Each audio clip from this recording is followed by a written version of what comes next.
The pond began to boom about an hour after sunrise, when it felt the influence of the sun's rays slanted upon it from over the hills. It stretched itself and yawned like a waking man with a gradually increasing tumult, which was kept up 3 or 4 hours. It took a short siesta at noon and boomed once more toward night as the sun was withdrawing his influence. When the warmer days come, they who dwell near the river hear the ice crack at night with a startling whoop as loud as artillery, as if its icy fetters were rent from end to end.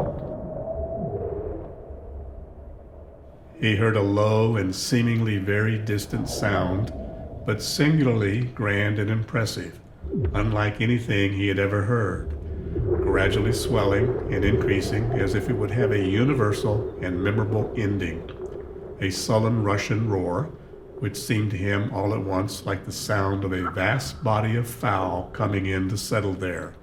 And, seizing his gun, he started up in haste and excitement.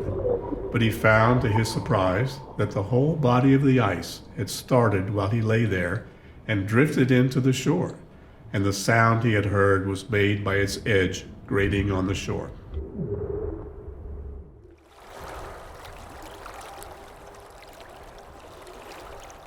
It is glorious to behold this ribbon of water sparkling in the sun, the bare face of the pond full of glee and youth, as if it spoke the joy of the fishes within it and of the sands on its shore, a silvery sheen as from the scales of a luciscus, as it were all one active fish.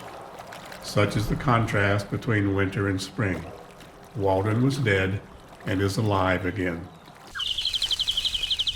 I am on the alert for the first signs of spring, to hear the chance note of some arriving bird, or the striped squirrel's chirp, for his stores must be now nearly exhausted, or see the woodchuck venture out of his winter quarters.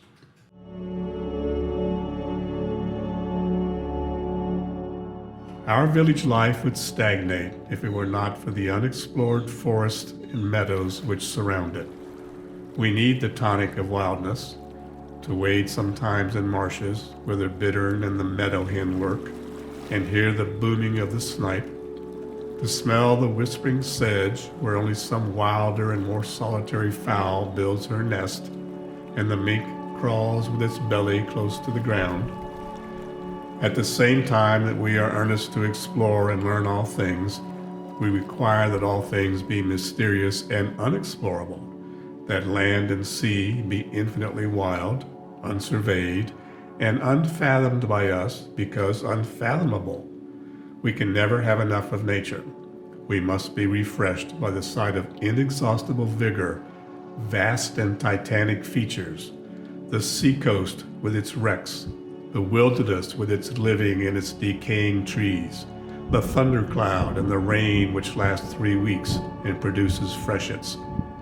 We need to witness our own limits transgressed, and some life pasturing freely where we never wander.